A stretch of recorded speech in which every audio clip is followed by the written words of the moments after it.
እንደምን ዋላችሁ? አሜን። አምላካችን ስሙ የተመሰገነ ይሁን። እንኳን አደረሳችሁ። ለማን? ለሰሙነ ሕማማት፣ ለታላቁ ሳምንት፣ ለቅዱሱ ሳምንት የቤት ስራ ሰርታችኋል አይደለም? ሰሙነ ሕማማት ማለት ነው። ምን ማለት ነው? እጠይቃችኋለሁ፣ መመለስ አለባችሁ። የቤት ስራ ሰርታችሁ ሰሙነ ሕማማት ምን ማለት ነው? ይሄንን እንደ መግቢያ አንስተን ወደ ዕለቱ ትምህርት ነው የምንገባ። ሰሙን ማለት ሰመነ፣ ስምንት አደረገ ካለው ቃል የወጣ ነው ሰሙን የሚለው ማለት ነው። ስለዚህ ሰሞን ወይም ስምንት ማለት ነው ሰሙን የሚለው። ሕማማት ማለት ደግሞ በብዙ ነው። ሐመ፣ ታመመ፣ መከራ ተቀበለ፣ ተሰቃየ፣ ተንገላታ ከሚለው ግስ የወጣ ነው። ሕማም ለአንድ ነው። ሕማማት ሲል በብዙ ነው። ስለዚህ የህመሞችን ብዛት፣ የስቃያትን ብዛት፣ የእንግልቶችን ብዛት ያሳያል ማለት ነው። ሰሙነ ሕማማት መባሉ ስለማን ነው? ስለ ጌታችን ኢየሱስ ክርስቶስ ነው አይደለ? ይሄ ሳምንት የሚታሰበው የጌታችን የኢየሱስ ክርስቶስ ሕማም እንደኛ ሕማም አይደለም አይደለ? የኛ ሕማም የራስ ፍልጠት፣ የሆድ ቁርጠት፣ ትኩሳት ሊሆን ይችላል፣ ንዳድ ሊሆን ይችላል። በተለያዩ ደዌያት መታመም ነው የኛ ሕማም። ጌታችን ኢየሱስ ክርስቶስ ግን ይሄ አይስማማውም ለባህሪው። ምክንያቱም ክርስቶስ አዳም ቅድመ ስህተት የነበረውን አዳም ነው። ለቀዳማዊ አዳም ዳግማዊ አዳም ነው። አዳም በገነት እያለ አይታመም ነበር። ምክንያቱም አራቱ ባህሪያት ሰው ከተስማማለት አይታመምም። ስለዚህ ያንን አዳም ስለሆነ ጌታችን ኢየሱስ ክርስቶስ ይሄ አሁን ያነሳ ነው የኛ ሕማም አይስማማውም። እንዲያ ከሆነ የጌታችን ኢየሱስ ክርስቶስ ሕማም ምን አይነት ሕማም ነው ካልነ ሕማማት ተብሎ የተገለጸ የጌታችን ኢየሱስ ክርስቶስ መከራዎች፣ ስቃዮች፣ እንግልቶች ስለኛ ብሎ በለበሰው ስጋ የተቀበለውን መከራ የሚገልጽ ነው ማለት ነው። ምክንያቱም ጌታችን ኢየሱስ ክርስቶስ ለኛ ብሎ በዚህ ሳምንት እርጥብ ግንድ ተሸክሞ ወርቋል፣ ተነስቷል። እርግጥ በእያንዳንዱ ሲወርቅ ለኛ እየካሰ ነው። መከራዎችን ተቀብሏል። የተቆጠረው ብቻ 6666 ጊዜ ተገርፏል። እርግጥ እየቆጠሩ እያሳሳቱ 39 ሲደርሱ ከ40 በላይ እጋቸው ስለማይፈቅድ 39 ይሉና ተሳሳትና ገበጣ የሚባለውን ጨዋታ እየተጫወቱ ተሳሳት ነው እያሉ እንደገና አንድ ብለው እየጀመሩ የገረፉት ግርፋት ከዚህም በላይ ነው። በዋናነት ዋናው ተቆጥሮ ነው። የሚገርመው ደግሞ አንዱ ግርፋት ብቻ እንደኛ ካለ ሰው ላይ ቢያርፍ ነፍስ ከስጋ የሚለይ ነው። ግን እንደ አምላክነቱ ችሎት እርግጥ አምላካችን እግዚአብሔር መከራ ተቀበለ፣ ተገረፈ፣ ተሰቀለ፣ ታመመ ስንል በምኑ ነው መከራ የተቀበለ? በስጋው። መለኮት በስጋ አይለያይም። ግን መለኮት በስጋ መከራ ተቀብሏል። መለኮት በስጋ ሙቷል። መለኮት በስጋ መከራ ተቀብሏል። ምክንያቱም እንቲያሁ ለቃል ኮነ ለስጋ ወንቲያሁ ለስጋ ኮነ ለቃል ይላል ቅዱስ ቄርሎስ። የቃል ገንዘብ ለስጋ፣ የስጋ ገንዘብ ደግሞ ለማን ሆኗል? ለቃል ስለሆነ ማለት ነው። ለምሳሌ ስጋ ትሁት ነው። መለኮት በስጋ ገንዘብ ትሁት ሆኗል። ስጋ ደግሞ በመለኮት ገንዘብ ልዑል ሆኗል። መለኮት በስጋ ገንዘብ ውሱን ሆኗል። ስጋ ደግሞ በመለኮት ገንዘብ ምሉ ሆኗል። መለኮት በስጋ ገንዘብ የሚዳሰስ ሆኗል ማለት ነው። ስጋ ደግሞ በመለኮት ገንዘብ የማይዳሰስ የማይጨበጥ ረቂቅ ሆኗል።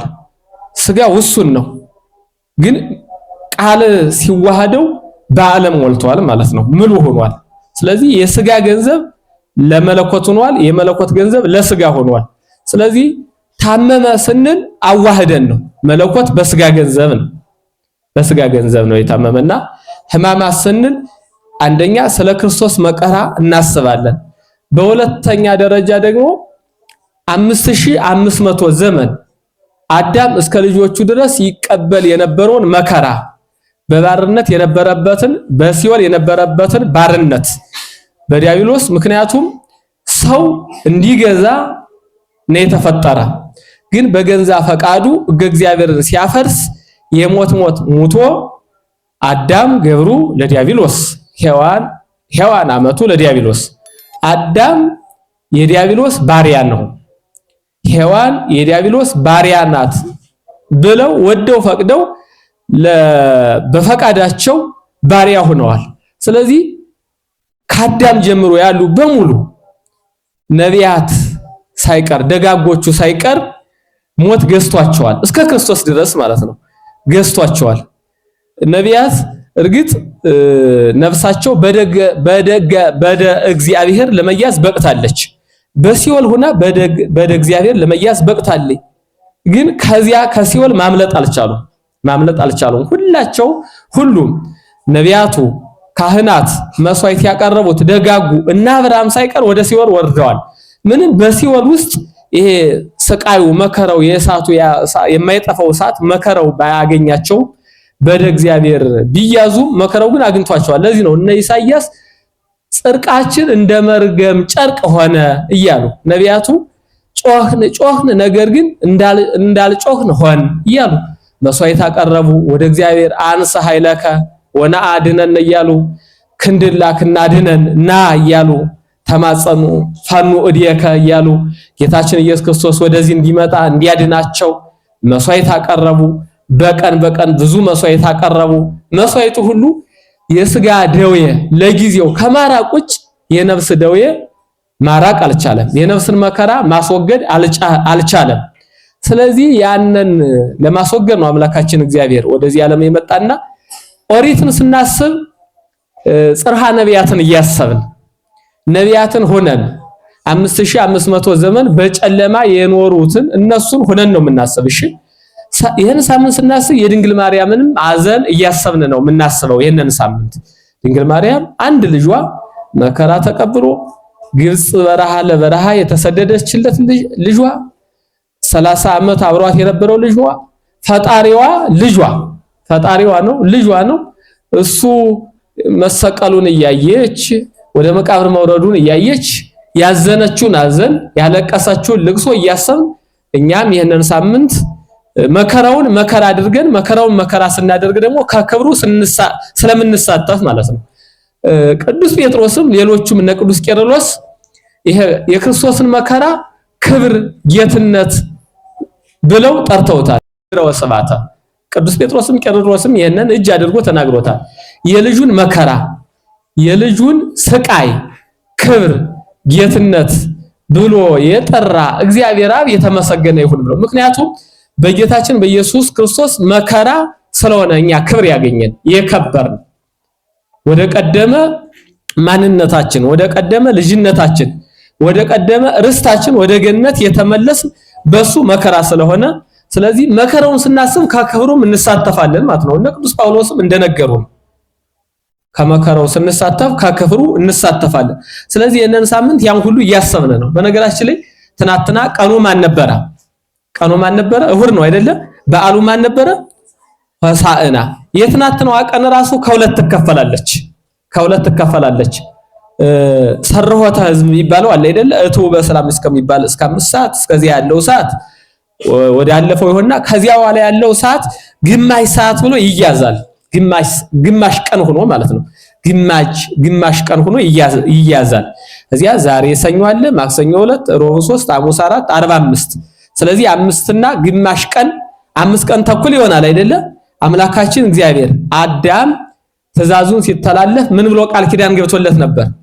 ከ5 ቀን ተኩል በኋላ መጥቻ አድንሃለሁ ብሎት ነበርና ይቺ 5 ቀን ተኩሏ ራሱ ያንን እያሰብን ያንን በጌታ አቆጣጠር ነው። ቅዱስ ጴጥሮስም ይሄንን አስቀምጦታል። በነገራችን ላይ 1000 ዓመት በእግዚአብሔር ዘንድ ስንት ቀን ነው?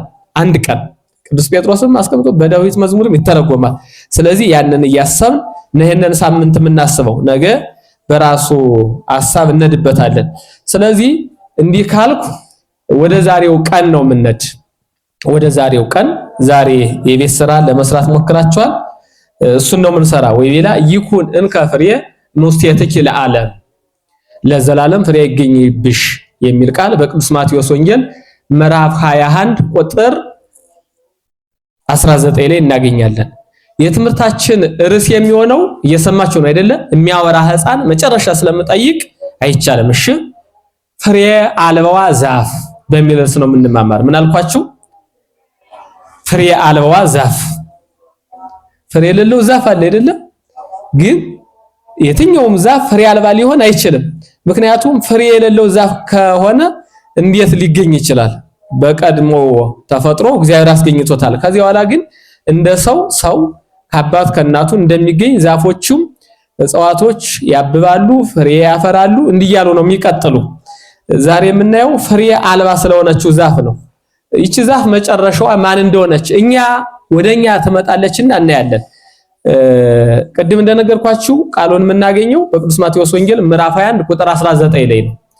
ከቁጥር 18 ጀምረን ስናይ ወፀዊሆ እንዘ ያርግ እግዚ ኢየሱስ ሀገረ ርህበ ይላል። ምን ማለት ነው? ጌታችን ኢየሱስ ክርስቶስ ማልዶ ሲሄድ ከነጋ በኋላ ሲሄድ በዚያች ሀገር ተራበ ይላል።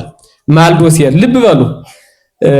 ለማልዳ አስቀድሞ ምን አለው? ለማለዳ አስቀድሞ ምን አለው? ጨለማ አለው አይደለ? ማለዳ ንጋት ከማለታችን በፊት ቅድሚያ ምን አለ? ጨለማ አለ አይደለ? ስለዚህ ከነጋ በኋላ ነው የሚል። ከነጋ በኋላ ጌታችን ኢየሱስ ክርስቶስ ሲሄድ ወደዚያች ሀገር ሲሄድ ተራበ ይላል። አንደኛ ጨለማ ያለው ምኑን ነው ካልና 5500 ዘመን ሲፈጸም ጌታችን ኢየሱስ ክርስቶስ የተወለደበትን ለመዳን የመጣበትን ሰዓት ነው ነግ የሚለው። ከንጋት በፊት ያለው ጨለማ ተብሎ የተገለጸው 5500 ዘመን ነው። እዚያ ተራበ ይላል። ተራበ የሚለው ቃል ደግሞ በጣም የሚገርም ነው። ታስታውሱ ከሆነ አምላካችን እግዚአብሔር ስንት ፍጥረታት ፈጥሯል? ስንት ፍጥረታት ፈጥሯል? 22 ፍጥረታት ፈጥሯል አይደል? ስለዚህ ለመላእክት መንፈሳዊ ምግብ የሚመግብ አምላክ ነው። ለመላእክት ረቂቅ ምግብ ነው አይደል የሚመግባቸው? መንፈሳዊ ምግብ ነው የመላእክት ምግብ። እኛም አሁን ይሄ በቅዳሴ አሁን ዛሬ ስናከናውነው የዋልነው ይሄ ረቂቅ ምግብ ነው። የምንማረው ውዳሴ ማርያም ረቂቅ ምግብ ነው። የምንማረው ዳዊት ረቂቅ ምግብ ነው። ኪዳኑ ረቂቅ ምግብ ነው። ቅዳሴው ረቂቅ ምግብ ነው። እኛ ከረቂቅ ምግብም እንመገባለን። ከረቂቅ ምግብ በተጨማሪ ደግሞ ይሄ ስጋዊ ምግብ እንመገባለን አይደለ? ግዙፍ የሆነ ምግብ እንመገባለን። ተፈጥሯችንም ግዙፍነት ስላለው ሰው ግዙፍም ረቂቅም ነው አይደለ? መላእክት ግን ረቂቅ ብቻ ናቸው። ምግባቸውም ምንድነው ማለት ነው? ረቂቅ ነው። ረቂቅ ምግብ ነው። መንፈሳዊ ምግብ ነው ማለት ነው። እኛ ግዙፍም ረቂቅም ነን። ምግባችንም ግዙፍም ረቂቅ ነው ምግባችን። ተፈጥሯችንም እንዲያ ነው። ምግባችንም ሁለቱንም መሰረት ያደረገ ነው። እርግጥ ከስጋ እረፍት በኋላ ነፍሳችን የምትመገበው ምግብ ደግሞ የማንን ምግብ ይሆናል? የመላእክትን ምግብ ረቂቁን ምግብ ይሆናል ማለት ነው። ረቂቁን ምግብ ይሆናል ለማናቸውም። ስለዚህ ለመላእክት መንፈሳዊውን ምግብ ረቂቁን ምግብ፣ ለሌሎቹ ለ21 ፍጥረታት ደግሞ ግዙፉን ምግብ የሚመግብ ጌታ ተራበ ይላል። ለምንድነው ተራበ የሚለውን ስንመለከት አንደኛ ቅድመ ተዋህዶ ከመዋሃድ በፊት የሚራብ ስጋን እንደተዋሃደ ለማጠየቅ ነው። ቅድመ ተዋህዶ የሚራብ ስጋን እንደተዋሃደ ለማጠየቅ ነው። ከተዋህዶ በኋላ ተራበ ተብሎ የሚነገረው ራሱ የፈቃድ ነው። ተገብሮ የለበትም፣ ግዴታ አይደለም፣ በረሃብ ነው፣ በፈቃድ ነው የሚራብ። እርግጥ በእያንዳንዱ ሲራብ በእያንዳንዱ ሲጸማ ለኛ እየካሰ ነው። ተርበን የነበርነ እኛ እንጠግብ ዘንድ፣ ተጠምተን የነበርነ እኛ እንረካ ዘንድ ጌታችን ኢየሱስ ክርስቶስ ተራበ ተብሎ ተገልጿል። የሚገርመው ዛሬ በቤተ ክርስቲያን ግብረ ሕማሙን አዳምጣችሁት ከሆነ ዘነግ ሰኞ ሰኑይ ዛሬ ነግ ላይ የሚነበበው ምግብ ላይ ቅዱስ ዮሐንስ ያስቀመጠልን ቃል አለ። በ5 እንጀራ 5000 ህዝብ መግቧል አይደል? ብዙ ህዝብ መግቧል። ያንን ያጠገበ አምላክ ተራበ የሚለው ቃል እንዴት ተነገረለት? እንዴት ተራበ እያለ ይጠይቃል፣ ያደንቃል፣ አንክሮ ይገልጻል። በ5 እንጀራ 5000 ህዝብ እጠይቃቸዋለሁ። ልብ በሉ አስተውሉ። እሺ በ5 እንጀራ 5000 ህዝብ የመገበ ጌታ እንዴት ተራበ ይላል። ውሃውን የወይን ጠጅ ያደረገ ጌታ እንዴት ራብ ተነገረለት? እንዴት ተራበ እያለ ይጠይቃል። በማዕበሉ ላይ የሄደ አምላክ በማዕበሉ በባህሩ ላይ ሲሄድ ዝም ብሎ እንደዚህ እኛ በየብስ እንደምንረገጠው ነው እየረገጠው የሚሄድ። ስለዚህ በዚያ እየሄደ እኮ የሚገርመው በባህሩ ላይ እየሄደ በውሃ ላይ ከሄዳችሁ እናንተ እግራችሁ ምን ይሆናል? ይረጥባል አይደል? ውሃ ይነካዋል። እርሱ ግን በባህር ላይ ሲሄድ ውሃ አይነካውም። እንደዚያ የሆነ አምላክ እንዴት ተራበ እያለ ቅዱስ ዮሐንስ ይጠይቃል። የሚገርመው እንዲህ ብሎ ይቀጥላል። ለውሩ አይነ እውር ለነበረው አይኑ ታውሮ ለነበረው በምራቁ እንትፍ ብሎ ጭቃ አድርጎ አይኑን ቀብቶ ያዳነ አምላክ እንዴት ተራበ፣ እንዴት ተራብ ተነገረለት እያለ እያንዳንዱ ነገር እያደነቀ ይሄዳል። ይህ አምላክ ነው የተራበ። እንግዲህ ልብ በሉ። እንዲህ ካለ በኋላ ወረየ ዕፀ በለስ በፍኖት ወሆረ ሀቢያ ይንሳ ፍሬ እምኔሃ። እንግዲህ ከዚህ አድሮ ከቢታንያ አድሮ ወደ ኢየሩሳሌም ሲመጣ ነው። በመንገድ ዳር ዕፀ በለስ አየ። የትምህርታችን ርዕስ ፍሬ አልባዋ ዛፍ ነው አይደል ያልኳችሁ። ስለዚህ በመንገድ ሲያልፍ ዕፀ በለስን አየ ይላል። ነገር ግን ካየ በኋላ ፍሬ ባገኝባት ብሎ ወደሷ ሄደ ይላል። ወሆረ አቢሃ ወደሷ ሄደ ይንሳ ፍሬ እምኔሃ፣ ከሷ ፍሬ ባገኝ ብሎ ወደሷ ሄደ ካለ በኋላ ወይረከበ በውስቴታ ፍሬ ዘንበለ ቆጽል ባይቲቱ፣ በውስጧ ፍሬ አላገኘባትም ከቅጠል ውጭ ይላል። አይገርምም? ፍሬ ባገኝባት ብሎ ነው ሄደ። አሁን እርግጥ አምላካችን እግዚአብሔር ከዚያው ሆኖ ፍሬ ያላትና የሌላት መሆኗን ማወቅ ይችል ነበር። ነገር ግን ለአጽድቆተ ትፍሲት ሰው እንደሆነ ለማጠየቅ ወደዚያ ሄደ ይላል። ስለዚህ ፍሬ አልባዋ ዛፍ ማናት ካለ በለስ ናት፣ እንድባታለን። ይቺ በለስ አስቀድማ ምን እንደነበረ እናያለን። እንግዲህ እንደምታውቁት ትናንትና ሆሳዕናን አክብረናል አይደለም? ሆሳዕናን ስናከብር ወደ ቤተ መቅደስ መጥቶ ሕፃናቱ ሽማግሌዎች ሳይቀር ልብሳቸውን እያነጸፉለት ዘንባባ፣ ወይራ፣ ተምር እያነጸፉለት ለዳዊት ልጅ ንጉስ መባል ይገባው ሆሳዕና ባርያም ለወልደ ዳዊት እያሉ በእግዚአብሔር ስም እግዚአብሔር መስክሮለት እግዚአብሔር ነኝ ብሎ ለመጣው ለሱ ምስጋና ይገባዋል እያሉ ትናንት አመስግነውታል። እንዲህ ካመሰገኑት በኋላ ከዚያው ከተማ ላይ አላደረም። ወደ ቢታንያ ሄዶ ካላዛር ቤት ነው ያደረ። ካላዛር ቤት ካደረ በኋላ ጧት ሲመጣ ነው እንግዲህ የተፈጸመ። በመንገድ ዳር ነው ያገኘ። ልብ በሉ፣ በመንገድ ዳር ነው ይችን በለስ ያየ እና ለዚያ ነው ተርቦ የሄደ። በለስ ማንነቷን ከማየታችን በፊት ለምሳሌ አዳም አትብላ ተብሎ የነበረውና የበላት ዛፍ ማን ትባላለች? ዕፀ በለስ ትባላለች። እዚያ በለስ ጋር እርግጥ ያቺ በገነት ያለች በለስ ናት፣ ይቺ ደግሞ በምድር ያለችው በለስ ናት። በፍሬም በቅጠልም እርግጥ ይለያያሉ። ያቺ በለስ አዳም አትብላ ተብሏል። በላ። ከበላ በኋላ ግን ያችን በለስ ምን አድርጎ ነበረ? ጸጋው ሲገፈፍ ራቁቱን ሲሆን አስቀድሞ የብርሃን ልብስ ነው አልብሶት የነበረ። ያችን በለስ ሲበላ ግን የብርሃን ልብሱ ተገፈፈ። ራቁቱን መሆኑን አውቆ ይችን በለስ ቅጠሏን ቆርጦ ነው ልብሱን ለብሶ የነበረ እና አዳም በዚያ ተደብቆ በነበረበት ሰዓት አምላካችን እግዚአብሔር ምን እያለ ሄዶ ነበር? አዳም አይተሃለሁ አዳም የት ነው ያለህ እያለ እየጠየቀ ሄዶ ነበረ። ወደዚያች ዕፀ በለስ ሲሄድ አምላካችን እግዚአብሔር ሰኮና በሲ የሰው ዳና እያሰማ ነው ሄደ። ቅድመታው ሄዶ ልብ በሉ ሰው ከመሆኑ 5500 ዓመት በፊት ማለት ነው የተከናወነ የሰው ዳና እያሰማ ነው ሄደ። የዚያን ጊዜ ግን ሰው አልሆነም። እግዚአብሔር ቃል ነው ደግሞ እያሰማ ሄደ። ሰው የሆነም እግዚአብሔር ቃል ነው።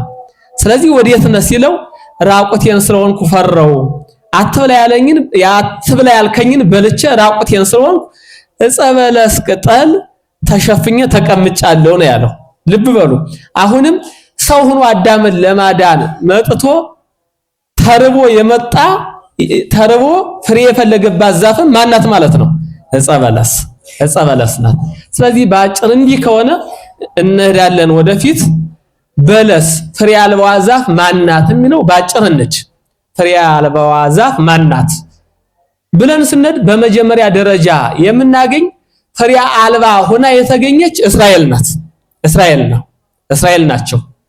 ልብ በሉ እስራኤል ማለት ትርጉሙ ራሱ ትልቅ ነገር ነው። እስራኤል ማለት ምን ማለት ነው? እስራኤል ማለት ህዝበ እግዚአብሔር ማለት ነው። ትርጉሙ ራሱ ምን ማለት ነው አልኳችሁ? ህዝበ እግዚአብሔር። ይሄ ማለት የእግዚአብሔር ህዝብ፣ የእግዚአብሔር ወገን። የእግዚአብሔር ምን ማለት ነው አልኳችሁ? የእግዚአብሔር ወገን ማለት ነው እስራኤል ማለት።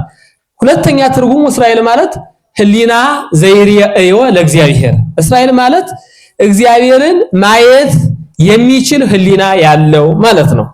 ምን ማለት ነው አልኳችሁ? እግዚአብሔርን ማየት የሚችል ህሊና ያለው ማለት ነው።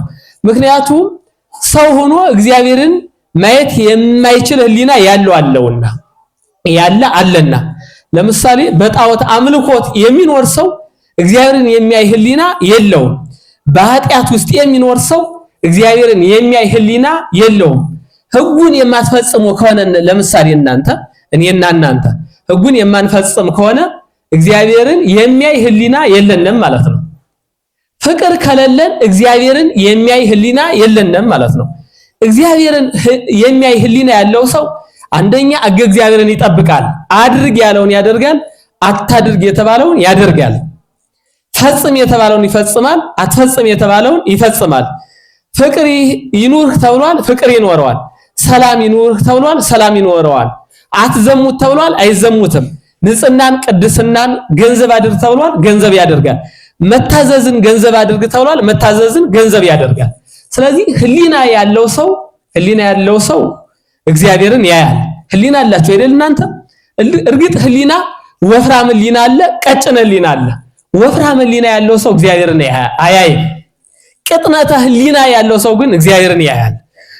ብዙ ሰው አሁን ህሊናው ወፍሯል፣ እግዚአብሔርን ማየት አቁሟል። ትንሹም ትልቁም ህሊናው ወፍሮ ደንድኖ እግዚአብሔርን ማየት አቅቶታል። ለዚህ ነው በዓለም ሊፈጸሙ የማይገባቸው ነገር ሲፈጸሙ ምናያቸው። እኛ ራሱ ሊደረጉ አይችሉም ብለን የምናስባቸው ነገሮች ከባድ መሆናቸውን እያወቅነ የምናደርጋቸው ማለት ነው። ስለዚህ እስራኤል ማለት የመጀመሪያው የእግዚአብሔር ወገን የእግዚአብሔር ህዝብ ማለት ነው። ሁለተኛ እስራኤል ማለት እግዚአብሔርን ማየት የሚችል ህሊና ያለው ማለት ነበረ። እንግዲህ የመጀመሪያው በለስ አልባዋ ቅጠል እስራኤል ናት እያልኳችሁ ስለሆነ፣ በሌላኛ ደረጃ እስራኤል ማለት ነጻሪ ካህሊ ማለት ነው። ምን አልኳችሁ? ነጻሪ ካህሊ ማለት ነው እስራኤል ማለት ይሄ ማለት በጸጋ ካህሊ ማለት በጸጋ ሁሉን ቻይ ማለት ነው። እግዚአብሔር ካህሊ ይባላል። ቻይነቱ የእግዚአብሔር ቻይነት የባህሪ ነው። የእግዚአብሔር ሁሉን ቻይነት የባህሪ ነው። እግዚአብሔር ይህንን ዓለም ካለመኖር ወደ መኖር አምጥቶ ፈጥሯል። ኋላ ደግሞ ከመኖር ወደ አለመኖር ይወስደዋል። እርግጥ በስጋ በዚህ በግዙፍ ስጋ ማለት እንጂ ሰው የመጣ ካለመኖር ወደ መኖር ነው። ሲሞት ደግሞ ከመኖር ወደ ካለመኖር ወደ መኖር ነው የሚሄድ። ከመኖር ወደ መኖር መጀመሪያ ካለመኖር ነው እንዲሁም ወደ መኖር የመጣ ኋላ ደግሞ አሁንም ካለመኖር ወደ መኖር ነው የሚሄድ ሰው የሚሄድ ማለት ነው። ስለዚህ እግዚአብሔር ሁሉን ቻይነቱ የምንድነው አልኳቸው? የባህሪ ነው። ይሄንን ዓለም ካለመኖር ወደ መኖር ያለምንም ምክንያት አመጣ። ኋላ ደግሞ ከመኖር ወደ አለመኖር ደግሞ ያለምንም ምክንያት ይወስዳል። ይሄ ባህሪው ነው። ሰውን ደግሞ በጸጋ ሁሉን ቻይ እንዲሆን አድርጎታል። በጸጋ ማለት ነው። ለዚህ ነው እስራኤል ማለት በጸጋ ሁሉን ቻይ ማለት ነው ያልኳችሁ። ነጻሪ የሚለው ደግሞ አሁንም በጸጋ ሁሉን የሚመለከት የሚያይ ማለት ነው። ይሄ ማለት የሚጠቅመውና የማይጠቅመውን፣ የሚጎዳውና የማይጎዳውን፣ ክፉና ደጉን፣ ሩቁና ቅርቡን፣ ከእግዚአብሔር የሚለየውና የማይለየውን ነገር የሚጠቅመውን ነገር ጽድቁንና ኃጢአቱን አያችሁ፣ ጽድቁንና ኃጢአቱን እግዚአብሔርና ዲያብሎስን ራሱ አንጽሮ እንዲመለከት ማለት ነው። እንዲመለከት ማለት ነው። ስለዚህ እስራኤል ማለት ይሄንን ትርጉም የተሸከመ ስም ነው። የሚገርመው ይሄንን ስም ያወጣለት ደግሞ እግዚአብሔር ነው። እስራኤል ማለት እኮ ያዕቆብ መጠሪያ ነው። ያዕቆብ ይባል ነበረ። ኋላ እስራኤል የሚለውን ስም እግዚአብሔር ራሱ የሰጠው ስም ነው። ይሄን ስም ግን ይሄንን ስም ሲሰጠው ደግሞ ይሄንን ሁሉ እንዲያደርግ ይሄንን ችሎታ እንዲኖረው ይሄንን ችሎታ ደግሞ ራሱ በጸጋ እየሰጠው ነው። ይሄ ያለው ሆኖ እያለ ግን እስራኤል በለስ አልባ ሆኖ ተገኘ። ምንድነው ካልነ እንግዲህ ልብ በሉ ወደ እስራኤል ሲመጣ እግዚአብሔር እንግዲህ ለእስራኤል አሁን እነዚህ እስራኤል ዘስጋ ናቸው። አሁን ያለነው ክርስቲያኖች ደግሞ እስራኤል ዘምን እንባላለን። ዘነፍስ እስራኤል ዘነፍስ፣ እኛ እስራኤል ዘነፍስ ነው የምንባል። አሁን እስራኤል ዘስጋ ሆነው እዚያው ዘስጋ ሆነው የቀሩ አሉ። ጌታችን ኢየሱስ ክርስቶስ ራሱም እንደነገረን እስራኤል ማለት ትንቢት የተነገረላቸው፣ ሱባኤ የተቆጠረላቸው፣ እግዚአብሔር እንደሚወርድላቸው፣ እንደሚወለድላቸው፣ እንደሚያድናቸው ይሄ ሁሉ የተነገረላቸው ናቸው። ስለዚህ እግዚአብሔር የመጀመሪያው በለስ ማለት እስራኤል ነው ካልኳችሁ ወደ እስራኤል መጣ፣ በስጋ ተገለጸ። በስጋ ከቅድስት ድንግል ማርያም ከነፍሷ ነፍስ ከስጋዋ ስጋ ነስቶ ሰው ሆነ። እዚያ ወደ እስራኤል መጣ። ስለዚህ ፍሬ ፍለጋ ሄደን ያልነ እስራኤል ዛፉ ይሄ በለሱ እስራኤል ናቸው ብያለሁ። ስለዚህ ከዛፏ ፍሬ አይደለም የፈለገ፣ ይሄ ግዙፍ የሚበላ አይደለም። ከእስራኤል የፈለገው ምንድነው ካላችሁ ሃይማኖት። ምንድነው የፈለገ? ፍሬ አልባዋ ዛፍ ማለት ሃይማኖት የለሿ እስራኤል ማለት ነው። ሃይማኖት የለሿ እስራኤል። ከእስራኤል የፈለገ ሃይማኖትን ፈለገ አጣ፣ ፍቅርን ፈለገ አጣ፣ ትሩፋትን ፈለገ አጣ፣ ደግነትን ፈለገ አጣ፣ መተሳሰብን ፈለገ አጣ፣ እያንዳንዱ መልካም የሆነውን ነገር ፈለገ አጣ፣ መዳንን ፈለገ አጣ። ወደ እስራኤል የመጣ በነገራችን ላይ ለማዳን ነው። ልብ በሉ። አዳም መጀመሪያ እንግዲህ ድኖ ነው የተፈጠረ፣ የእግዚአብሔር ልጅ ሆኖ ነው የተፈጠረ። ነገር ግን የእግዚአብሔር ልጅነቱን በበለስ አስወገደና ራቁቱን ሆነና የበለስ ቅጠል ለበሰ። ስለዚህ ድነቱ ተወግዶበታል። ቅዱስ ዮሐንስ ይህንን ራሱ ሲተረጉመው ምን አለ? ይህንን ዛፏን ይችን ዛፍ በነገራችን ላይ ፍሬ ሲያጣባት ረግሟታል። ከዚህ በኋላ ለዘላለም ፍሬ አይገኝብሽ ብሎ ነው ፍሬ አልባዋ ዛፍ ያልናትም ለዚህ ነው። ፍሬ አይገኝብሽ ለዘላለም ብሎ ነው የረገማት። ወዲያው ይሄንን ቃል ሲናገር ዛፊቱ ተነቅላ ነው የወደቀች። ስለዚህ ቅዱስ ዮሐንስ ይሄንን ምን ብሎ ይተረጉመዋል? ዛፏ እንደደረቀች በአዳም ላይ የነበረ መርገም ይሄ ጥንተ አብሶ መወገዱንና ድነትን እንዳደረገለት ይነግረናል። የሚገርመው ለአዳም እሱም ቅጠሉን ካስወገደ በኋላ የብርሃን ልብስ አለበሰው ይላል ቅዱስ ዮሐንስ። የብርሃኑ ልብስ ከምን ተሰራ ብሎ ደግሞ ከውሃና ከመንፈስ ቅዱስ ተሰራ ይላል። እኛ በምንድን ነው የምንጠመቅ? በውሃ። በውሃው ውስጥ ማን አለ? እግዚአብሔር መንፈስ ቅዱስ አለበት። ውሃው ምንድነው ካልነ ከቀኝ ጎኑ የተገኘ ማየገቦ ነው። ማየገቦ ማለት ከጎን የተገኘ ውሃ ማለት ነው። ከጎን የተገኘ ውሃ የእግዚአብሔር መንፈስ ቅዱስ ያለበት። ከማየገቦ ስንወለድ ከእግዚአብሔር አብ፣ ከእግዚአብሔር ወልድ፣ ከእግዚአብሔር መንፈስ ቅዱስ ነው የምንወለድ። ከሶስቱ ነው የምንወለድ። ስለዚህ ይሄንን የብርሃን ልብሱን መለሰለት ይላል። ከምን አስገኘለት ብሎ ደግሞ ከምን እንደተገኘ ሲገልጽ ከውሃና ከመንፈስ ቅዱስ ይለዋል። አያችሁ፣ ዙሮ ተወስዶ የነበረውን ዙሮ ያስገኘልን ከውሃና ከመንፈስ ቅዱስ ነው። ልብሳችን የተመለሰ ድነታችን የተፈጸመልን የተረጋገጠልን ከውሃና ከመንፈስ ቅዱስ ነው። እያንዳንዳችን ይሄ ደግሞ መቼ ተፈጸመልን? በ40 እና በ80 ቀን። በ40 ዓመትም ይምጣ በ70 ዓመትም ይምጣ በ40 ዓመቱም ይምጣ ይፈጸምለታል። ይሄ ድነት ይሄ ልብስ ይመለስለታል። ስለዚህ ይሄንን ድነታቸውን ለመመለስ ሲመጣ ከእስራኤል ይሄንን የሚያስመልስ ልቦና አላገኘባቸው። ይሄንን የሚያስመልስ ሃይማኖት አላገኘባቸው። የሚገርመው ትናንትና ሆሳዕና ቅድም እንዳነሳ ነው ወደ ከተማዋ ገብቶ ስለ ከተማዋ አለቀሰ ተብሎ ተነግሯል። ስለ ከተማዋ ስለ ሕንጻው አይደለም ያለቀሰ፣ ስለ እስራኤል ነው፣ ስለ ሕዝቧ። ምክንያቱም መዳኖስም ለዚህ ነው። ነገር ግን መዳንን እምቢ አሉ። ሃይማኖት ተፈለገባቸው፣ ጠፋ። ፍቅር ጠፋ። እንዲሁም እንዲህ ይላል ሶበሰ ታምሪ ጽዮን ይወም ሰላመኪ፣ ጽዮን ብታውቂ ኑሮ ሰላምሽ ዛሬ ነበረ ይላል። ብታውቂ ኑሮ መዳንሽ ዛሬ ነበረ፣ ሰላምሽ ዛሬ ነበረ አለ። ነገር ግን እምቢ አለች እስራኤል። ሃይማኖት ፈለገ፣ ሃይማኖት ጠፋባት። ፍቅርን ፈለገ፣ ጠፋ። ትሩፋትን ፈለገ፣ ጠፋ። ሁሉ ነገር ፈለገ፣ ጠፋ። ከዚያ በኋላ ነው እንግዲህ ፍሬ አይገኝብሽ ብሎ የረገማት። ይሄንን ቅዱስ ዮሐንስም በቅዱስ ዮሐንስ ወንጌል ምዕራፍ 1 ቁጥር 11 ላይ እስመ ዚአሁ መጻ ወሊያውሰ የተወክፈ፣ ወደ ወገኖቹ መጣ ወገኖቹ ግን አልተቀበሉትም ብሎ ይገልጸዋል። ወደ ወገኖቹ ወደ እስራኤል፣ ወደ ወገኖቹ ወደኛ መጣ ነገር ግን አልተቀበሉትም ብሎ ይገልጸዋል። ባለመቀበላቸው ምክንያት ነው የሰቀሉትም። እንዲሁም ቅዱስ ጳውሎስ በአንደኛ ቆሮንቶስ ምዕራፍ 2 ቁጥር 8 ላይ ወሶበሰከ አእመሩ ሚሰቀልወ ለእግዚአ ስብሐት አውቀውትስ ቢሆን የክብርን ጌታ ባልሰቀሉት ነበር አለ። ስለዚህ ሃይማኖትን ፈልጎ መዳንን ሊፈጽምላቸው ቢመጣ አላወቁትም፣ እንዲህ አሉት። ጽዮን ሆይ ጽዮን ያላት እስራኤልን ነው። በነገራችን ላይ ጽዮን ያላት እስራኤልን ነው። መዳንሽ ዛሬ ነው እያለ ነገራት፣ አለቀሰላት፣ ተይ ተመለሽ አላት። እንዲህ አለ። እንዲህ ላለ ደግሞ ምከራው ከዚህ በኋላ ምን ይላል?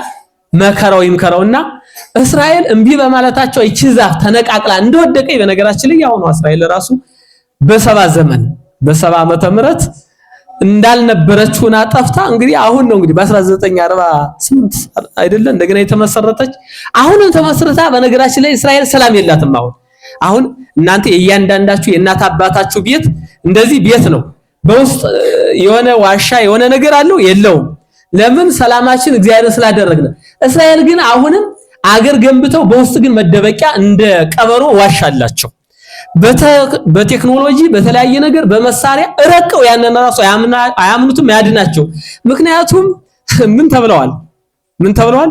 ሰላምሽ ዛሬ ነበር፣ ነገር ግን ሰላምሽን አላወቅሽም። ዛሬ እየሆነ ያለው ይሄ ነው ተብለዋል። ስለዚህ ዛሬም በመቅበዝበዝ ውስጥ እንደ ቀበሮ ዋሻ ለዋሻ የሆነ ነገር ሲፈጠር ወደ ውስጥ ወደ ዋሻ ገብተው ነው የሚደበቁ። ምክንያቱም ያ ራሳቸው እርግማኑን ደግሞ ራሳቸውን ያስቀጠሉት። እንዲሁም አምላካችን እግዚአብሔር በነገራችን ላይ ፍሬ አይገኝብሽ ማለት ደግሶ አይገኝብሽ ማለት ነው። በነገራችን ላይ ሄሮድስ ካስፈጃቸው ሕፃናት ውጭ ከ144 ሕፃናት ውጭ ከነ ጳውሎስ ከነ ቅዱስ እስጢፋኖስ እንዲህ ያሉ ግን ሌላ የለም። የሚገርመው አሁንም እስራኤል እኮ ገና ክርስቶስ ይወለዳል ብላ የምትጠብቅ አገር ናት። ገና ይወለዳል ብላ የምትጠብቅ አገር ናት። ተወልዶ ተሰቅሎ እርግጥ ራሳቸውን የሰቀሉት በነገራችን ላይ ፍሬ አይገኝብሽና ተነቅላ መውደቋ እርግማኑን ያመጡት ደግሞ ራሳቸው ናቸው። ምን አሉ? ቅዱስ ማለት ጲላጦስ ማለት ነው። የሰው መረመርኩት፣ ነገር ግን የሚያስገድል ቀርቶ የሚያሰቅል ቀርቶ እንደሚታሰርበት እንዲው ከዚህ ፍርድ አደባባይ የሚቆምበት ምክንያት ራሱ አላገኘውም ሲላቸው እምቢ አሉ። ይሰቀል ነው ያሉ። ስለዚህ ጲላጦስ ምን አለ? ውሃን አስመጣና ምን አለ? ታጠበ። ከዚህ ሰው ደም እኔ ንጹህ ነኝ አለ። እነሱ ግን ምን አሉ? ደሙ ላይለነ ወላይለ ውሉድና ይኩን፣ ደሙ በእኛ ብቻ ይብቃል አሉ። ደሙ በእኛና በልጅ ልጆቻችን ይሆናሉ።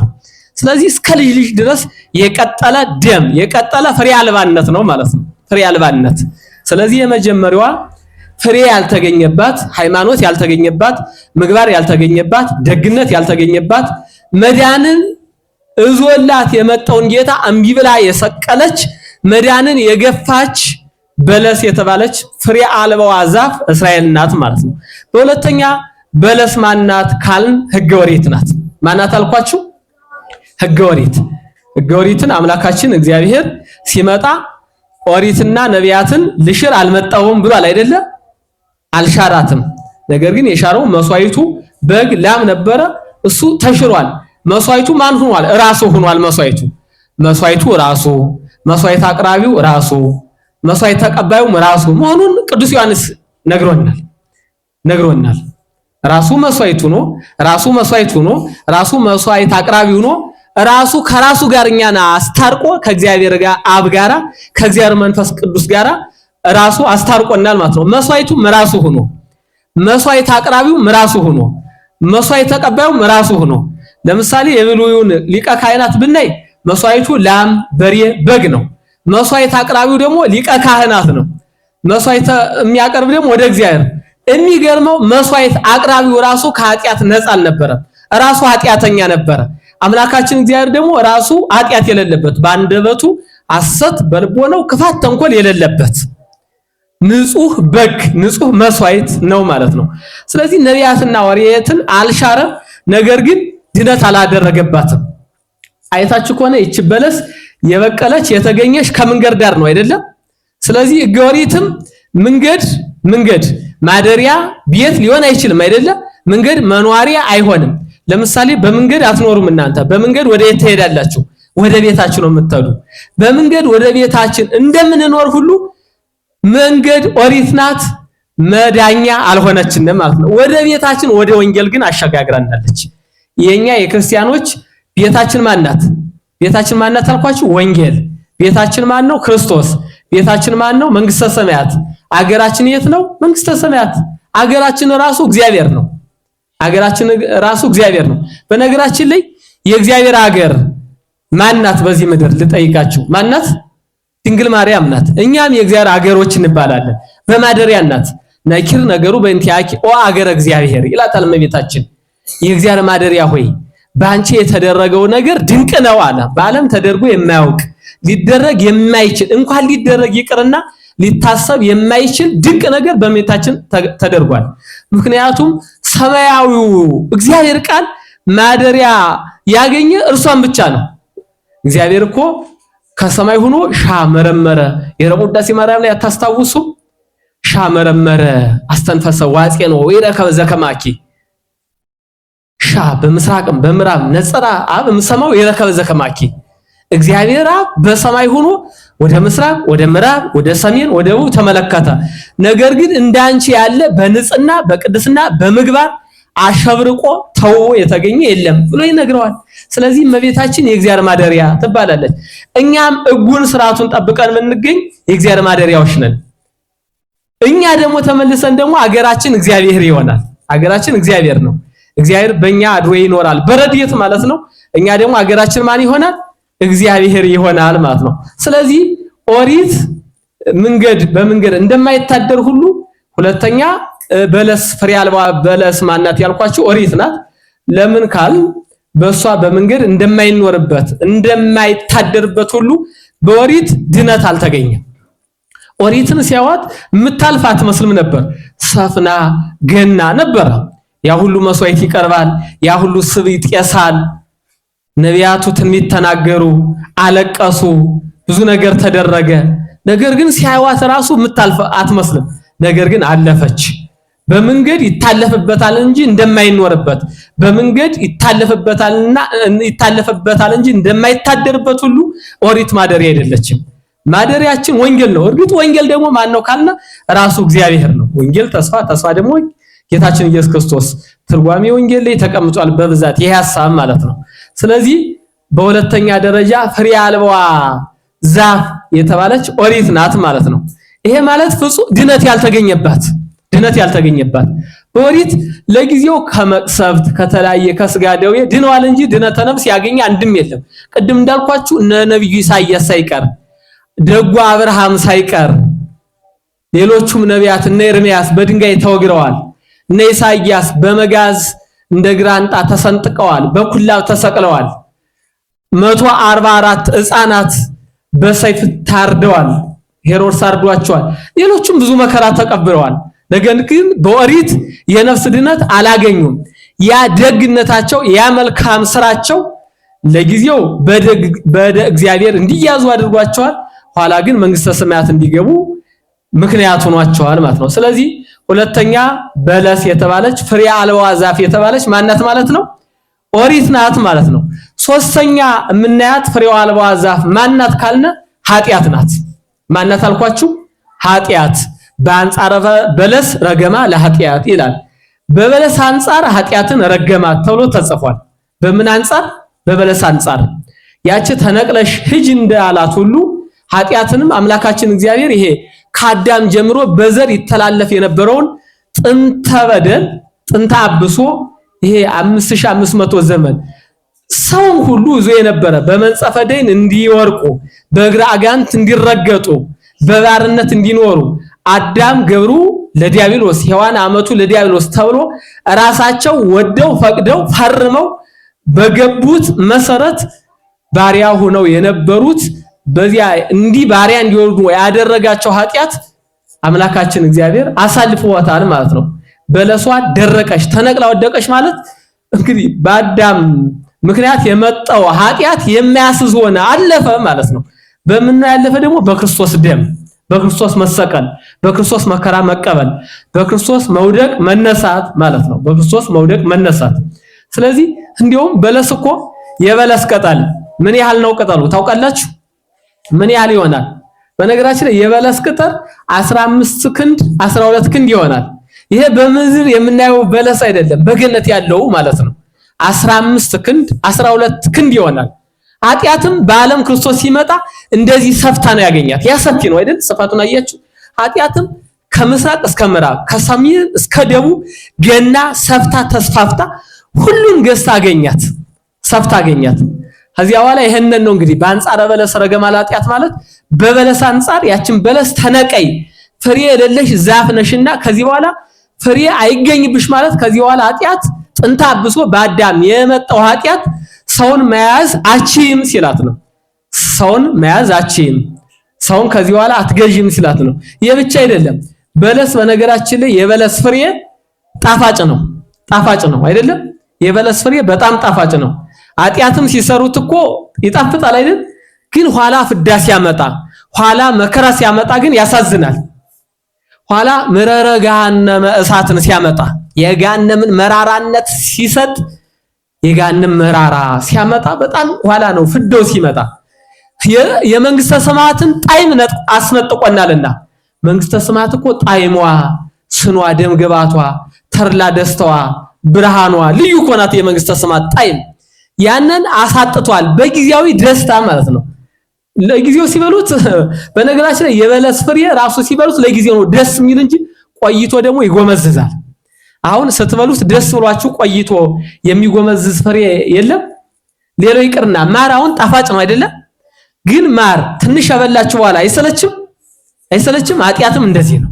ኃጢአትም እንደዚህ ነው። የትኛውም ኃጢአት ለጊዜው ደስ ያሰኘ ይመስላል እንጂ ኋላ ህሊና ራሱ ይወቅሳል። የህሊና እረፍት ራሱ ይጠፋል። አሁን ለምሳሌ እናት አባታችሁ አዘዋችሁ ሳትታዘዙ ቀርታችሁ ኋላ ህሊናችሁ አይወቅሳችሁም? ህሊና ካላችሁ ይወቅሳችኋል። ህሊናችሁ ቀጭን ከሆነ ነው ይሄ የሚሆን። ግን ህሊናችሁ ድርብ ከሆነ ከወፈረ ግን ምንም አይመስለውም። ቀድም ህሊና ያለው ማለት እንደሆነ እስራኤልን አይተናል። ክርስቲያን ማለት እኮ ህሊና ያለው ማለት ነው። እንግዲህ እስራኤል ዘነፍስ ስንል ካሊ ሁሉን የሚችል የእግዚአብሔር ወገን ማለት እኮ ነው። በእስራኤል ዘስጋ አንፃር እስራኤል ዘስጋ ምንም እንደሆነ ትርጉም አይተናል። በእስራኤል ዘስጋ አንፃር ይሄ ትርጉም ለእስራኤል ዘነፍስ እንዲሁም ከዚህ በላይ ነው። የኛ ትርጉማችን የሰው ትርጉሙ ከዚህ በላይ ነው። ስለዚህ ያን እንደሚጎመዝዝ ሁሉ ኃጢአትም ከሰሩት በኋላ ይጎመዝዛል። ለምሳሌ እናንተ አሁን የሆነ ነገር ጥፋት አጥፍታችሁ ቆይታችሁ አይቆረቆራችሁ? አልቆረቆራችሁ ሰው አይደላችሁ ማለት ነው። ህሊናችሁ ራሱ ለአንድየው ተጠቅጥቆ በሆነ ነገር ተደንዝዞ ታስሯል ማለት ነው እንጂ ህሊና ያለው ሰው የትኛውም ነገር አድርጎ ይቆጨዋል። በተለይ እያደጋችሁ ስትሉ ስርዓተ ቤተክርስቲያን ስንጥስ ሊቆጨን ይገባል። እግዚአብሔርን ስናፈርስ ሊቆጨን ይገባል። ምክንያቱም ፍሬ አልባ ሆነ ማለት ነው። ሃይማኖት የለሽ ሆነ ማለት ነው። ስለዚህ ይቺ በለስ ሰፋፊ እንደሆነች ኃጢአትም በዓለም ሰፍታ ሁሉንም ገዝታ ነገስታቱን፣ መኳንንቱን፣ ወይዛዝርቱን፣ ካህናቱን፣ ነቢያቱን ሁሉን ገዝታ አገኛት። ነገር ግን ከዚህ በኋላ ባንቺ የሚያዝ አይኑር አለና ምንን አመጣ? ድህነትን ፈጸመ። የተሰቀለ ለምንድን ነው? ለማዳን እኮ ነው የተሰቀለ። ይሄን ሁሉ መከራ የተቀበለ ለሰው ድነት አያችሁ፣ ይሄ ሁሉ ነገር የተፈጸመ ለሰው ድነት። በነገራችን ላይ ክርስቶስ ከሰማየ ሰማያት የወረደ ለሰው ድነት። ሰውን መጀመሪያ ሰው አድርጎ ፈጠረው። ሰው መሆን አቃተው። ሰው መሆን ሲያቀተው ሰው ሆነና ሰው አደረገው። ከመተላ አልኩ ምድር ስብ ሁሉ ሀቤ እኔ ከፍ ባልኩ ጊዜ ሰውን ሁሉ ወደ ላይ ይስባል። ይሄ ማለት በመስቀል ሲሰቀል ማለት እኮ ነው። ሲሰቀል ሁሉን ወደ ላይ ይሰቅላለሁ። ይሄ ማለት የልና ከፍታ፣ የአመለካከት ከፍታ፣ የሃይማኖት ልልና፣ የፍቅር ልልና፣ አያችሁ፣ የትሩፋት ልልና፣ የጾም ልልና፣ የጸጋ ልልና ይሆናል ማለት ነው። ከፍታ ይኖረናል በእያንዳንዱ ነገር። አሁን ብዙዎቻችሁ ዛሬ እስካሁን ሰዓት ድረስ አልበላችሁም አይደለም? አልበላችሁም? በልታችኋል መሰል ደነገጣችሁ። የዛሬው ጾም እስከ ስንት ሰዓት ነው? እስከ 1 ሰዓት። በተግባር ነው በወሬ? በተግባር አይደለም። ስለዚህ የጾም ልልና አምጥታችኋል ማለት ነው። ይሄ እኮ ነው እኔ ከፍ ስል ሁሉን ወደ ትሩፋት፣ ወደ ክብር፣ ወደ ጌትነት፣ ወደ እግዚአብሔር እስባለሁ ማለት እኮ ነው። ስለዚህ ያሰፍና የነበረችውን አጠፋና እኛን ከፍ አደረገን። ይሄ ሁሉ ነገር የሆነ ደግሞ ሰውን ከመውደድ አንፃር ነው ማለት ነው። ይሄንን ያደረገው ደግሞ ሰውን ከመውደዱ አንፃር ሰውን ወዶ መጣ፣ ሰው ግን ጠላው። አየህ እስራኤል ወዷቸው መጣ፣ ግን ጠሉት። እየወደዳቸው ጠሉት። እየወደዱት የሚጠላ ምን አይነት ሞኝ ነው? ስጋውን ቆርሶ ብሉኝ እያለ ደሙን አፍሶ ጠጡኝ እያለ አልበላም ማለት አልጠጣም ማለት ዳን እያለው አልድንም ማለት ምን አይነት እንቢተኝነት ነው በእውነት። አሁን ለምሳሌ እንጀራ ቀርቦላችሁ እናታችሁ የሚያምር ምግብ አቅርባላችሁ አልበላም ትላላችሁ ርባችሁ አይባልም፣ ትበላላችሁ አይደል? ስለዚህ ረሃበ ነፍስ አግኝቶን ለነበረው እኮ ነው ረሃበ ነፍሳችንን ያስወግድ ዘንድ ጽማ ነፍሳችንን ያስወግድ ዘንድ ቅዱስ ሥጋውን ቆረሰ፣ ክቡር ደሙን አፈሰሰልን ማለት ነው። ስለዚህ እንደ ፍሬ አልባዋ ዛፍ ማለት በኃጢአት በፍዳ የማታስዝ መሆኗን ኃጢአትን መግለጽ ነው። ፍሬ አልባዋ ዛፍ ኃጢአት ናት። ምክንያቱም በፍዳ በመርገም የምትዥው ሰው አይኖር ማለት ነው። የምትዥው ሰው አይኖር። በነገራችን ላይ በለስ ሲጠቃለል እንዳጠቃላይ የሰው ልጅ ነው። እንዳጠቃላይ በለስ የተባለ የሰው ልጅ ነው። ፍሬ አልባዋ ዛፍ አይደል የትምህርታችን ርዕስ። ስለዚህ መልካም ስራ የማይኖረን ከሆነ፣ ሃይማኖት የማይኖረን ከሆነ፣ ምግባር የማይኖረን ከሆነ፣ ፍቅር የማይኖረን ከሆነ፣ የማንጾም ከሆነ፣ የማንጸልይ ከሆነ፣ የማንሰግድ ከሆነ፣ ሰው ለሰው የማያዝን ከሆነ ምን ሆኗል ማለት ነው? ፍሬ አልባ ሰው ሆኗል ማለት ነው። ሃይማኖት የለሽ ሰው ሆኗል ማለት ነው።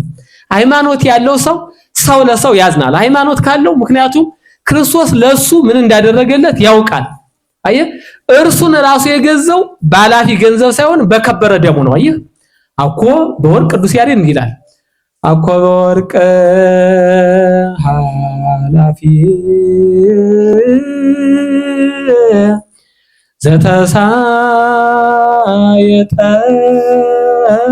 ዘተሳየጠና በደሙ ክቡር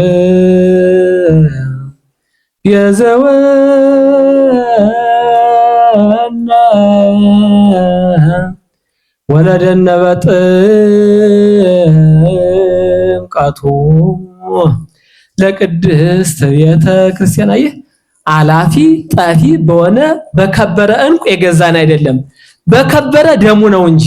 ወለደነ በጥምቀቱ ለቅድስት ቤተ ክርስቲያን ከጎኑ ባስገኘው ማየገቦ ቅድስት ቤተ ክርስቲያን እኛን ወለደን። ቤተ ክርስቲያን እኛ እንደምንባል አሁን ቀደም አይተናል አይደል? ቤተ ክርስቲያን የሚለው ትርጓሜ እያንዳንዱ ክርስቲያን ቤተ ክርስቲያን ይባላል። ህብረቱ ቤተ ክርስቲያን ይባላል። የመላእክት የነቢያት የጻድቃን የስውራኑ የግሁሳኑ የነፍሳተ ጻድቃንና በተጋድሎ ላይ ያለነው እኛ ቤተ ክርስቲያን እንባላለን። ስለዚህ እኛ የተወለድነ ደግሞ በምንድን ነው? በጥምቀት የእግዚአብሔር ልጅ ይሁን በጥምቀት ነው። ስለዚህ የሰው ልጅ በሙሉ መልካም ስራ ከሌለው ይሄ ሁሉ ነገር ተደርጎለት ሕማማትን ስናስብ እኮ ክርስቶስ ያላደረገልን ለኛ ያልከፈለው ዋጋ ምን አለ? በዓለም የሌለ ዋጋ፣ በዓለም ያልተገኘ ዋጋ እኮ ከሰማይ ነው የተከፈለልን። ዋጋችን የተከፈለ ከሰማይ ነው ማለት ነው። ስለዚህ ይሄ በለስ የተባለ የሰው ልጅ እንዳጠቃላይ ነው፣ የአዳም ልጅ አጠቃላይ ሁሉም ማለት ነው። ስለዚህ እንግዲህ በዚያ ፍሬ አልባ ዛፍ እንደሆነች የሰው ልጅ ሃይማኖት ከሌለው ፍሬ አልባ ዛፍ ሆኗል ማለት ነው። አሁን ስታዩት ዓለም ወደ 8 ቢሊዮን ደርሷል አይደል ቁጥሩ የሰው ልጅ። ግን ሃይማኖት ያላቸው 1 ቢሊዮን ራሱ አይደርሱ። እምነት ያለው ደግሞ ከዚያ በታች በጣም የወረደ ነው። በእግዚአብሔር የሚታመን በጣም ትንሽ ነው። በእግዚአብሔር የሚታመን እኮ መታመናችን የሚገለጸው በምንድን ነው? ቅዱስ ሥጋውን ስንቀበል፣ ክቡር ደሙን ስንቀበል፣ ነገረ እግዚአብሔርን ስናውቅ፣ ምስጢረ ሥላሴን ስናውቅ፣ የክርስቶስ የመከራው ተሳታፊ ስንሆን ማለት ነው። ይሄንን ተግባራዊ ምላሽ የሚሰጠው ደግሞ በጣም ጥቂት ትንሽ ነው። በጣም ትንሽ ነው። ስለዚህ ፍሬ አልባ ዛፍ ሆኗል ማለት ነው። ብዙ የሰው ልጅ ፍሬ እንዲኖረው ነው የመጣ ክርስቶስ። ፍሬ እንዲኖረው ነው የመጣ። ስለዚህ ሃይማኖት ያለው ትንሽ ነው አሁን ባለ። እምነት ያለው ደግሞ እዚያ ደግሞ ይወርዳል። ሃይማኖት አለኝ የሚለው ብዙ ነው። እምነት ስንል የድርጅቱ ምኑ መታመኑን ለማለት ነው እንጂ በድርጅት የተመሰረተው ደግሞ ከ42000 አልፏል። የሁሉ ግን ሃይማኖት አልባ ነው ማለት ነው። ወደ ሰው ልጅ ክርስቶስ በሰው ልጆች ከሰው ልጆች የሚፈልገው ሃይማኖትን ነው። ስለዚህ ይሄንን ሲፈልግ ከትንሽ ሰው ልጅ ነው የሚያገኝ። እዚያ ደግሞ ፍቅርን ይፈልጋል። ፍቅር ደግሞ አሁን በእያንዳንዳችን ልቦና ሲፈልግ በጣም የቀዘቀዘ ነው አይደል? ልጅ እናቱን የሚወድበት የፍቅር ልኬታ ሲለካ በጣም የቀዘቀዘ ነው። እናት ልጇን የምትወድበት የተሻለ ነው እርግጥ። ያም ቢሆን በሚጠበቀው ልክ ግን አይደለም። አይታችኋል? በሚጠበቀው ልክ አይደለም። ሰውን የሚወድበት ክርስቶስ ይሄንን ይፈልጋል። ይሄን ሁሉ ይፈልጋል።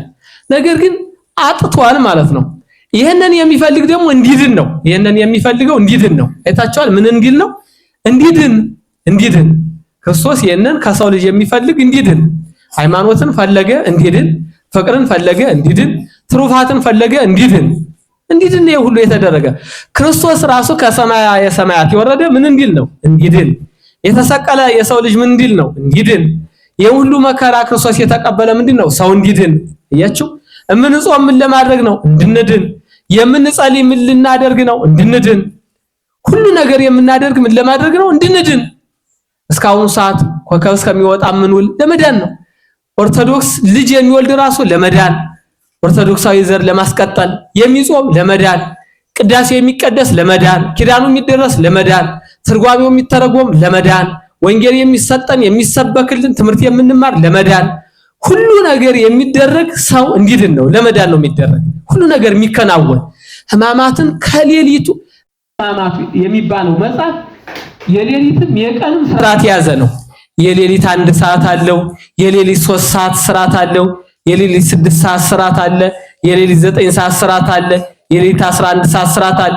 ይሄ ደግሞ ቀንም በዚሁ ልክ አሁን ባልኳቸው የነግ የሰለስት የስድስት የተሳት የዘጠኝ ሆኖ ስርዓት ተሰርቷል። ይሄ ሁሉ የሚፈጸም ሰው እንዲድን ነው፣ እኛ እንድንድን ነው። ላባችን ጠብ እስከሚል ድረስ የምንሰግድ ለመዳን ነው። ቅዱስ ሥጋውን ክቡር ደሙን የምንቀበል ለመዳን፣ የምንዘክር ምን ለማድረግ ነው? ለመዳን። ኦርቶዶክስ ጋብቻውን ሲፈጽም ለማድረግ ነው? ለመዳን። ሲመነኩስ ምን ለማድረግ ነው? ለመዳን። ሲማር ምን ለማድረግ ነው? ለመዳን።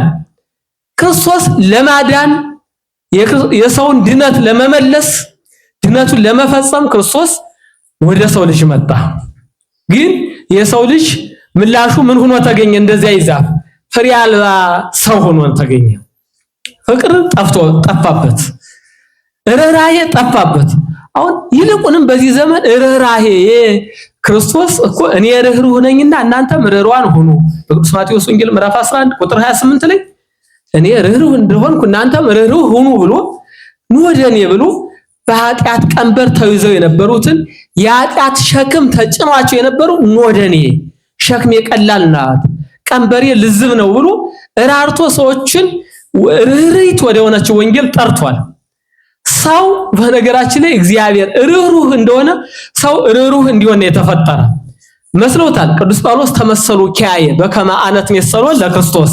ቅዱስ ጳውሎስ እኔ ክርስቶስን እንድመስለው እናንተም ማንን ምሰሉ አለ? እኔን ምሰሉ። እኔ በግብር እግዚአብሔር እንድመስል እናንተም በግብር እኔን ምሰሉ፣ እግዚአብሔርን ምሰሉ። ስለዚህ በርህራሄ እግዚአብሔርን መምሰል። ስለዚህ ክርስቶስ አሁን ፍሬ አልባ ርህራሄን ከሰዎች ቢፈልግ ፍሬ አልባ ዛፍ ሆኖ ነው የሚገኝ።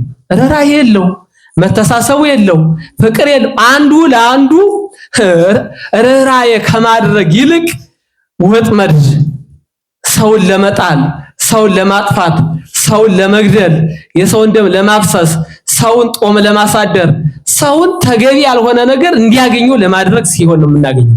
ይሄ ከሆነ ደግሞ ምን አይነት ዛፍ ሆኗል ማለት ነው? ፍሬ አልባ ዛፍ ሆኗል ማለት ነው። ፍሬ አልባ ዛፍ አይደል የትምህርታችን ርዕስ? ፍሬ አልባ ዛፍ የቅዱስ ማቴዎስ ወንጌል ምዕራፍ 21 ቁጥር 11 ላይ ቁጥር 19 ላይ ማለት ነው። ምዕራፍ 21 ቁጥር 19 ላይ ፍሬ አልባ ዛፍ። ስለዚህ የሰው ልጅ ነው ይቺ በለስ አጠቃላይ የሰው ልጅ ነው። ስለዚህ ፍሬ አልባ እንዳንሆን ልጆች፣ እሺ እናንተ ለምሳሌ እናት አባታችሁን ትታዘዛላችሁ አይደለ? ከታዘዛችሁ ፍሬ ያላችሁ ዛፍ ናቸዋል ማለት ነው። ካልታዘዛችሁ ግን ፍሬ አልባ ዛፍ ናቸዋል። ካልጾማችሁ እንዳቅማችሁ ፍሬ አልባ ዛፍ ናቸዋል። አሁን ዛሬ እንዳቅማችሁ ትጾማላችሁ፣ ከጾማችሁ ፍሬ ያላችሁ ዛፍ ናቸዋል። ስትጾሙ ስትጸልዩ ፍሬ ያላችሁ ዛፍ ናቸዋል። ቅዱስ ሥጋውን ክቡር ደሙን ስትቀበሉ ምን ሆናችኋል? ፍሬ ያለው ዛፍ ሆናችኋል። ይሄ ከሌላችሁ ግን ፍሬ አልባ ዛፍ ሆናችኋል ማለት ነው። ለወንድሞቻችሁ ስትራሩ፣ ለእህቶቻችሁ ስትራሩ፣ እናቴ አባቴ እኮ እንዲህ አድርገው እያሳደጉኝ ነው መከራቸውን አይተው ወርደው ስለዚህ የሚሉኝን መስማት አለብኝ ብላችሁ ለእናት አባታችሁ ስትራሩ ምን ሆናችኋል? ፍሬ ያላችሁ ዛፍ ሆናችኋል። እዚህ በተቃራኒ ከሆናችሁ ግን ምን ሆናችኋል? ፍሬ አልባ ዛፍ ሆናችኋል ማለት ነው። እንዲህ ቁጭ ብላችሁ ስትማሩ ምን ሆናችኋል? ፍሬ ያላ ዛፍ ሆናችኋል። ከትምህርተ እግዚአብሔር ስትርቁ ግን ፍሬ አልባ ዛፍ ሆናችኋል። ነፍሳችሁ ስለምትራብ ነፍሳችሁ ስትራብ ደግሞ ስጋችሁም ትራባለች። ምክንያቱም የሁለቱ ተዋህዶ ስለሆነ እኛ ነፍስም ስጋም ያለን ረቂቅም ነን ግዙፍ ነን። ምግባችን ቅድም መጀመሪያ ላይ አንሰተናል። ከሁለቱ ፍጥረታት በሙሉ ምግብ ያስፈልጋቸዋል። የመላእክት ምግብ ግን ረቂቅ ምግብ ነው ብለናል። ተፈጥሯቸውም ረቂቅ ስለሆኑ ሰው ግን ግዙፍም ረቂቅም ነው። ስለዚህ ምግቡ ግዙፍም ረቂቅ ምግብ ያስፈልገዋል። ረቂቁ ምግብ ይሄ ነው። በነገራችን ላይ ሲሲታ ለነፍስ ይሰሚያ ቃል እግዚአብሔር የነፍስ ራቧ የእግዚአብሔርን ቃል አለመስማት ነው። የነፍስ ጥጋቧ ደግሞ የእግዚአብሔርን ቃል መስማት ነው። አየህ አሁን ነፍሳችሁ እየረካች ነው። በነፍሳችሁ ስጋችሁ እየረካች ነው። ስለዚህ ፍሬያ ያላት ዛፍ ለመሆን መማር ያስፈልጋል ማለት ነው። መማር ያስፈልጋል። ጉድ መጠበቅ ያስፈልጋል። ፍቅር ሊኖረን ያስፈልጋል። ክርስቶስ ደቀ መዛሙርቱ ምንድነው ያላቸው? ፍቅር ቢኖራችሁ የኔ ደቀ መዛሙርት መሆናችሁ ይታወቃል። የኔ ደቀ መዛሙርት ናቸው አላቸው። እኛ ሁላችንም የክርስቶስ ምንድነን? ደቀ መዛሙርት ነን። ደቀ መዛሙርትነታችን የሚረጋገጠው ደግሞ ሃይማኖት ሲኖረን፣ ፍቅር ሲኖረን፣ ርህራሄ ሲኖረን፣ ትሩፋት ሲኖረን፣ እንደዚህ ስንጾም፣ ስንጸልይ፣ በትዕግስት የእግዚአብሔርን ቃል ስናውቅ፣ ለሌሎችም ስናሳውቅ፣ ለእናት አባታችን መልካም ነገር ስናደርግ፣ ለሌሎችም መልካም ነገር ስናደርግ፣ እንዳጠቃላይ ድነታችንን ስንፈጽም፣ ይሄ ሁሉ የሚደረግ ምን ለማድረግ ነው? ድነታችን ይፈጸም ዘንድ ነው፣ ለመዳን ነው። እንዴ ቅድም እኮ በለሷን አደረቀና ከአዳም ለብሷት የነበረዋን በለስ አደረቃት፣ ነቃቅሎ ጣላት ካልነ በኋላ ምን አደረገለት ብለናል? ከውሃና ከመንፈስ ቅዱስ የተሰራ የብርሃን ልብስ አለበሰው ብለናል። ያንን ከመንፈስ ቅዱስና ከውሃ የተሰራው ልብስ ያለበሰው ለማዳን ነው። የሚገርመው የድነታችን የተፈጸመ ደግሞ ወደ ዛሬ ስንወስድ በምንድነው የተፈጸመ የተረጋገጠ? በመስቀል ዕፀ በለስን ተነቀይ ድረቂ ካለ በኋላ ዝም ብሎ አልቀረም። ዕፀ መስቀልን ተከለልን። ዕፀ ሕይወት ዕፀ መድኃኒት የተሰኘውን ዕፀ መስቀልን የተከለልን። ሕማማትን ስናስብ ዕፀ በለስ ለኛ ዕፀ በለስን አስወግዶ ዕፀ መስቀልን እንደተከለልንና በዚያ በተተከለው ዕፀ መስቀል ስር መኖር ይጠየቀናል። ምክንያቱም የምንበላው የምንጠጣው የተገኘ አመስቀሉ ስር ስለሆነ የምንበላው የምንጠጣውም ያስገኘችልንንም የምናገኛት ከየስር ነው? ከመስቀሉ ስር ድንግል ማርያም የምንጠቀምባቸው በጸሎታቸው የሚያማልዱን የሚራዱንን ቅዱሳን የምናገኛቸው ከመስቀሉ ስር። ዕፀ በለስን ነቅሎ አልቀረም ክርስቶስ። ዕፀ በለስን አስወግዶ ድረቂ ብሎ አልቀረም። የምንድንበትን ምክንያት ዕፀ መስቀልን ተከለ። በዚህ ሳምንት የምናስበው ዕፀ መስቀል ተተክሎ ዕፀ መስቀል ማለት ነው። ዕፀ መስቀል ዕፀ ሕይወት የሚባለው ዕፀ መድኃኒት የሚባለው የመዳን ዕፅ ወይም እንጨት ማለት ነው። የሕይወት እንጨት ማለት ነው። ያ ደግሞ የሚገርመው ምን ይላል ቅዱስ ያሬድ? ለኛ የመዳን ምልክት ሆነን ሕይወት ሆነን፣ ለአይሁድ ግን ስደት ሆነ። ስደት ሆነ ለአይሁድ ስደት ሆነ ይላል። ለአይሁድ ግን ስደት ሆነ ይላል። ለዲያብሎስ ስደት ሆኗል መስቀሉ፣ መሰደጃ ሆኗል መስቀሉ። ለኛ ግን ሕይወት ሆኖናል፣ መዳኛ ሆኖናል። ዕፀ በለሱን አስወግዶ አድርቆ አጥፍቶ ማለት ነው። ያንን ኃጢአትን ረግሞ ጥንታ አብሶን ረግሞ ምንድንበትን መዳኛውን ዕፀ መስቀልን ተክሎልናል። ይሄንን ሳምንት ስናስብ ዕፀ ሕይወት፣ ዕፀ መድኃኒት፣ ዕፀ መስቀል ተተክሏል። በሱ ስር ሆነን ነው የምናሳልፈው። ቅዱሳን ከዕፀ መስቀሉ ስር ይበቅላሉ። በዕፀ መስቀሉ ተተክለው ከዕፀ መስቀሉ ስር ማየገቦውን እየጠጡ ከመስቀሉ ስር በፈሰሰው ደሙ ተጠምቀው ከዚያው እንደተተከሉ ነው የሚኖሩ። ከወንዝ ዳር የተተከለ ዛፍ ነው የሚኖሩ። እኛ እንዲህ እግዚአብሔርን ቃል የምንሰማ ከሆነ ሕማማቱን የምናከብር ከሆነ ከሕማሙ ስንሳተፍ ከክብሩ እየተሳተፍ ከመስቀሉ ስር ሁልጊዜ የምትረሰርስ ዕፅ ሆነን እንኖራለን ማለት ነው። የምትረካ ሁልጊዜ ፍሬ የምትሰጥ አያችሁ። ያቺኛዋ ዛፍ እኮ ከመስቀሉ ተለይታ ነው ፍሬ አልባ የሆነች። ፍሬ አልባ ዛፍ የሆነች ከመስቀሉ ርቃ እኮ ነው። እኛ ከመስቀሉ ጠጋ ብለን ከቆም ከመስቀሉ ስር ውሃው አለ ማለት ነው። ማየገባው አለ ማለት ነው።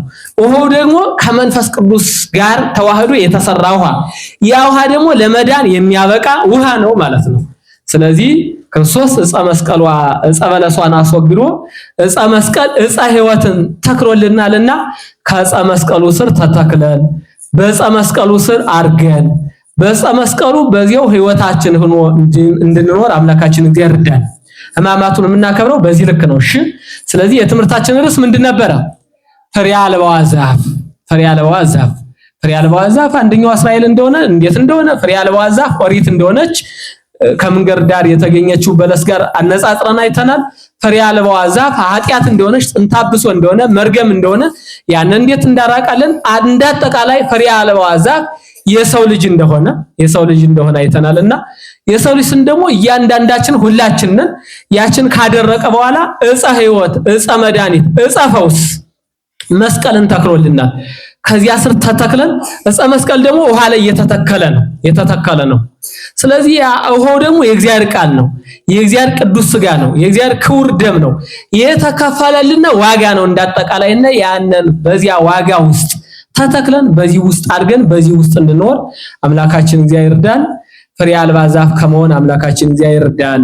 ሃይማኖት፣ ፍቅር፣ ርህራሄ፣ መልካምነት፣ ትሩፋት፣ ደግነትን ገንዘብ አድርገን የመንግስት ወራሾች የስሙ ቀዳሾች እንድንሆን አምላካችን ይርዳን። ሱባኤያችንን በረከት የምናገኝበት፣ ለሀገር ሰላም የሚመጣበት፣ ከእግዚአብሔር ጋር የምንታረቅበት፣ ዓለም ሰላም የሚያገኝበት ሱባኤ እንዲሆን አምላካችን ይርዳን። ይቆየን።